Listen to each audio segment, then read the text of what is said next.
শ্যামলের মতো মেয়ে, কে তাকে আবার নৃশংস ভাবে খুন করলো? আর শ্যামলী আমাকে দাদা বলতে অজ্ঞান, আর সেই শ্যামলী আমাকে আর কোনোদিন দাদা বলে ডাকবে না। তোমার ভাবতেই খুব কষ্ট হচ্ছে ভাই।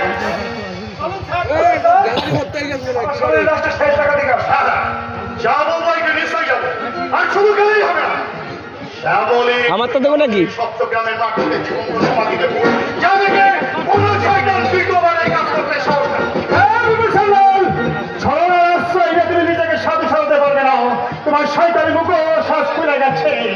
বলছো আমি হ্যাঁ তুমি খুনে আমার বড় শ্যামলীকে তুমি খুন করেছো। শুধু তাই নয়, তোমার জৈবিক খুনের চরিতার্থ করতে তুমি তার উপর অত্যাচার করেছো। সব তুমি কি বলছো রমেশ? তোমার কথা তো আমি কিছুই বুঝতে পারছি না ভাই। বুঝতে পারছো শয়তান? সেই সুযোগে তুমি ঘর থেকে চোর করে ধরে গেছো। তোমাকে চিনতে এতটুকু ভুল করেনি শয়তান। সত্যকে মৃত্যুতে হওয়ার চেষ্টা করছো না। ভেবে তোমার বুদ্ধির ঘরে হাজার অপরাধ করেও তুমি এই সমাজের মধ্য মনি হয়ে থাকবে, তাই না? কিন্তু না, তোমার শয়তানি মুখ সাজালে টেনে ছেড়ে ফেলতো। আর এই মানুষের মধ্যে প্রমাণ করবো তুমি একটা নারী জানো। এতটা বাড়াবাড়ি তোমার করা ঠিক হচ্ছে না রমেশ। সত্যিই তো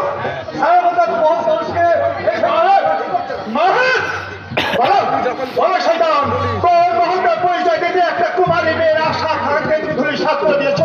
কোন শুনতে বর্ষ করতে এত অসহায় মেয়ের জীবন তুমি কোন দিকে খুন করেছ?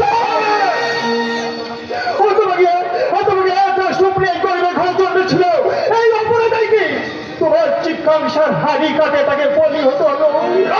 কেন কেন তুমি তাকে বাঁচতে দিলে না? কেন দুষ্টু কি দংশন করলে? কেন কেন আমার আদরে ছোট বোনটাকে আমার মুখ থেকে কেন দিলে? কেন কেন কেন? উত্তর তোমাকে দিতে হবে কোনো সন্তান। উত্তর আজ আমি লড়াই করে ছাড়বো। আমার বোনকে তুমি খুন করেছ। হ্যাঁ, তোমার এই বুকের টাকা রাখতেই আমি আমার বিধবা রাস্তা তবে করবো। রক্ত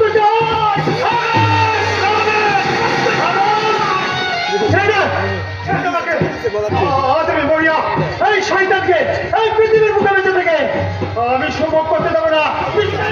আমার ডাক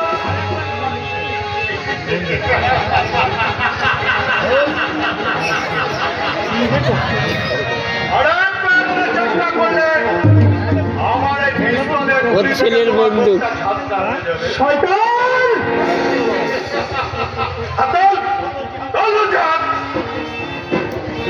আমার গলার সোনার চেন তোমার হাতে।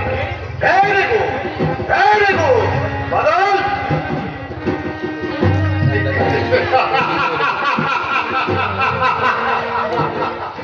এই ঘটনাতে ওর হাত দুটো পেট পড়া করে বাস।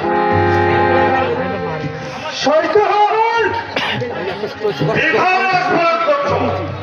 সিংহের ঘাটে যখন প্রবেশ করেছ এবার হাত পেতেই হবে। ওকে আমি বড় বাবুকে ভোট করে জানিয়ে দিচ্ছি দুর্বৃত্ত চুরি করতে আসে বাবার সঙ্গে ধরা পড়েছে।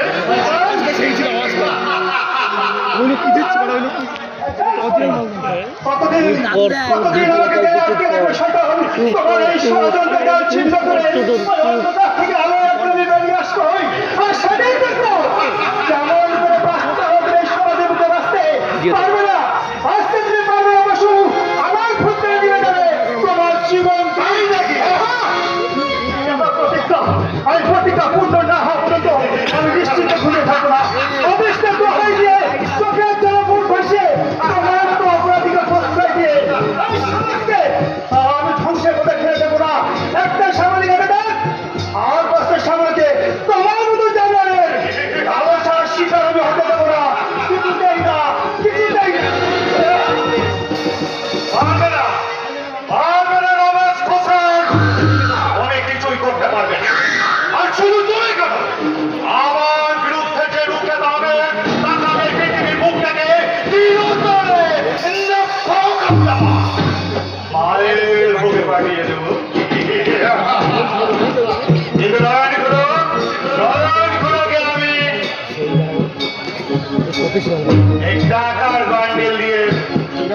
মুখটা বন্ধ করে দেবো। আপনার মুখ বন্ধ করবে দাদা। বিপন্ন তুই? এটি সত্যি দাদা। কি সত্যি ভাই? তারা এসে তোমার নামে কানা ঘুষা চলছে। আমার নামে কানা ঘোষা? কি বলছিস ভাই? ছি ছি, এ কথা ভাবতে আমার চিন্তা হচ্ছে। লজ্জায় আমার মাটির শুনে কিসে যেতে ইচ্ছে করছি। আমার দাদা, আমার পুতুলীয় দাদা বিপন্ন? আমি আত্মহত্যা করলে তুমি শান্তি পাবে দাদা। আমি শান্তি দিতে আমি তাই করবো। তুমি নরকে কাদা গায়ে মেখো না। তোমার তদন্ত আমি সইতে পারি না, সইতে পারি না। আমার পিত্ত পরিচয় রাখবো না। এসব তুই কি বলছিস ভাই? তার মানে তো আমি কিছুই বুঝতে পারছি না। এখনো তোমার নিজের দই ঢাকবার চেষ্টা করছো। কিন্তু যা সত্যি তা তো মানুষের মুখে মুখে ছড়িয়ে পড়বে। দুঃখের ক্ষণস্থায়ী রেখে সত্যকে দেখা যায় না। আর নরমাল না তো তুমি। একদিন তোমাকে বাস্তবের মুখোমুখি দাঁড়াতেই হবে। আর সেদিন তোমার এই জঘন্য অপরাধের বিচার কি যে করবে বলতে পারো দাদা? তুই আমাকে বৃথায় দোষারোপ করছিস ভাই। তুই বিশ্বাস কর। বিশ্বাস? আমার বিশ্বাসের ঘরে যে রাশি রাশি অন্ধকার জমা পড়ে আছে দাদা। বাবার মৃত্যুর দিনটা আজ আমি ভুলতে পারছি না। হ্যাঁ হ্যাঁ, তোমার করে বাবা এক ফুটা চালিয়ে পৃথিবী থেকে চির বিদায় নিল। তো হওয়ার কথা নয়। বাবা তার আদর্শে আমাদেরকে মানুষ করেছে। সেই বাবার আদর্শকে তুমি তুফান মারিয়ে দিনের পর দিন নরকে ডুবে যেতে লাগলে। ফেসবুক লাইভ 30 দিন থাকে, 30 দিন। বাবা তারপরে অনেক delete। চেষ্টা করেছে তোমাকে সৎ পথে ফিরিয়ে আনতে। কিছুতেই যখন কিছু হলো না, এই ছেলেটা বারবার ডাক্তার আসছে। চিন্তা করে বাবা কঠিন রোগে পড়লে সেই রোগ আর ভালো হলো না। একটা বাবার কান্না বাবার অন্তরটাকে পুড়িয়ে পুড়িয়ে খেত। বাবা অসহায় দৃষ্টিতে তোমার মুখে জীবন রাখিয়ে শুধু একটা কথাই বলতে, এ আমি চাইনি, এ আমি চাইনি। এ কথা আমি অস্বীকার করি না রে ভাই। বাবার মৃত্যুর জন্য সত্যি আমি দায়ী। কিন্তু বাবার মৃত্যুর পরে তো আমি আমল বদলে গেছি ভাই। তুই তো নিজে চোখে দেখেছিস। বাবার মৃতদেহ আমি স্পর্শ করে প্রতিজ্ঞা করেছিলাম আমি আর কোনো অন্যায় কাজ করব না। তুই বল, সেই বাবার ছেলে হয়ে আমি কি পারি তার আত্মার কষ্ট দিতে? তাহলে যে আমার নরকেও ঠাঁই হবে না রে ভাই। তবে সেই ভোর সম্মানী রটনা, শুধুই রটনা। আসলে আমার কন্ট্রাক্টাই লাইনের বেশ প্রসার হচ্ছে, তাই তারা যেন তেন প্রকারে আমাকে ছোট করতে চায়। এমনকি আমাদের এই দুই ভাইয়ের মধ্যে কাটল ধরিয়ে আমাকেও তোর কাছ থেকে দূরে সরিয়ে দিতে চাইবে। আরে ভাই, লোকের কথাই বিশ্বাস করে তুই তোর এই দাদাকে পর করে দিস না রে ভাই। আমি আমার এই মুখে তুই ভালো করে তাকিয়ে দেখতো ভাই। দেখতে পাচ্ছিস কি এই মুখে তোর বাপের ছাপ? আমি কি সত্যি অপরাধী? দাদা, তুই চুপ করে থাকিস না ভাই। তুই বল ভাই, তুই বল। আমি তোমাকে বুঝতে পারি না, চিনতে পারি না। তোমার এই সরু তোর কাছে আমার একটা অনুরোধ ভাই, লোকের কথায় বিশ্বাস করে তুই তোর দাদাকে ভুল বুঝিস না রে। যেদিন তুই নিজে চোখে প্রমাণ পাবি তোর দাদা অপরাধী, তুই আমাকে যে শাস্তি দিবি আমি সেই শাস্তি বড় ভাই হয়ে মাথা পেতে নেব। তবু এই যাত্রা দেখতে এসছে যারা এই স্বার্থপর মানুষ পরশ্রী তাদের মানুষদের কথায় বিশ্বাস করে তুই আমাকে দূরে সরিয়ে দিস না রে।